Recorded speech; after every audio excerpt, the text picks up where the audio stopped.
हरिओम। जिस प्रकार विश्व भर में भारत आध्यात्मिक गुरु के रूप में प्रसिद्ध रहा है, उसी प्रकार भारत में ब्रजभूमि भक्ति का केंद्र मानी जाती है। पुराणों वेदों में ब्रज भूमिका का भारी महत्व प्रदर्शित किया गया है। भगवान श्री कृष्ण जी कहते हैं, ब्रज रज तजी अनत न जाऊं, अर्थात मैं ब्रज की पावन रज को छोड़कर अन्यत्र कहीं नहीं जाता। ब्रह्मा पुराण में लिखा है कि भगवान श्री कृष्ण अपने भक्तों से कहते हैं, जहाँ तक ब्रज भूमि की सीमा है तथा उसमें जो नदी, वन, उपवन, गिरी, सरोवर, कुंड हैं, उनके प्रति श्रद्धा भक्ति रखने पूजन करने से ही मानव का कल्याण है। ब्रज भूमि को भक्ति एवं मुक्ति का भूमि बताते हुए नारद पुराण में कहा गया है, 80 कोस के ब्रज मंडल में स्थित किसी भी कुंड तथा नदी में स्नान करने तथा उसके किनारे भक्ति करने से श्री विष्णु भक्ति सुगमता से प्राप्त होती है। ब्रजवासियों के विशुद्ध प्रेम में मग्न हो श्री कृष्ण सदा ब्रज में विचरण करते रहते हैं।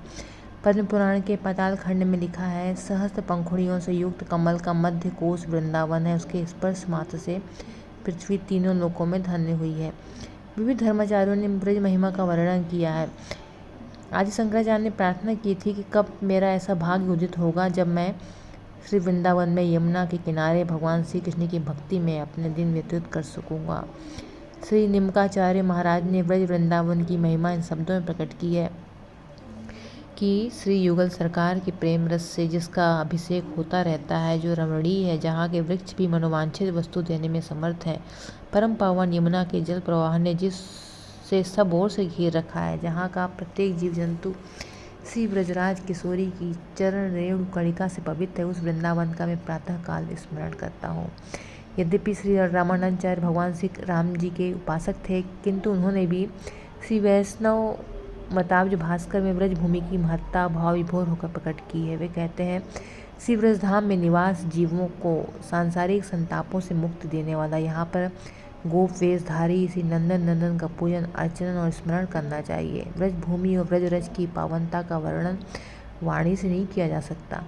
श्री रामानंदाचार्य श्री निकुंज वृंदावन को भूतल पर अद्भुत धाम मानते थे। वे लिखते हैं, वृंदावन और गोवर्धन भगवान की हृदय यात्रा, इनके निवास से भगवत प्राप्ति होती है।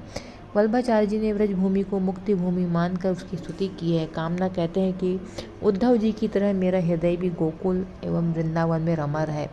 वल्लभाचार्य जी श्री कृष्ण से प्रार्थना करते हैं कि मुझे न मोक्ष चाहिए, न स्वर्ग, न योग सिद्धि चाहिए, न ज्ञान की आवश्यकता है, केवल ब्रज भूमि निवास आपका भोग लेगा, प्रसाद और चरणोदक की ही आकांक्षा है। महाकवि सूरदास जी ने तो अपनी रचनाओं का माध्यम भगवान श्री कृष्ण ब्रज भूमि की महत्ता को बनाया। सूरदास जी श्री कृष्ण जी के मुख से कहलवाते हैं, वृंदावन मोको अति भावत, सुनहु सखा तुम सुबल श्रीदामा, व्रस्तय बन गौ चारण आवत, काम धेनु सुर तरु सुख जितने, रमा सहित वैकुंठ भुलावत, यही वृंदावन यही जमुना तट, ये सुर भी अति सुखद चरावत। इस प्रकार भगवान श्री कृष्ण जी की पावन लीला भूमि वंदनीय और अभिनंदनीय रही है। तो ये ब्रज धाम की अनूठी महिमा है। जैसे कि पूरे विश्व भर में भारत आध्यात्मिक गुरु के रूप में प्रसिद्ध है, उसी प्रकार भारत में ब्रज भूमि भक्ति का केंद्र मानी जाती है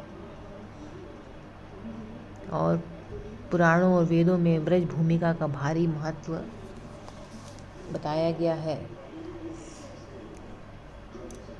भगवान श्री कृष्ण जी स्वयं कहते हैं, ब्रज रज तजी अनत न जाऊं।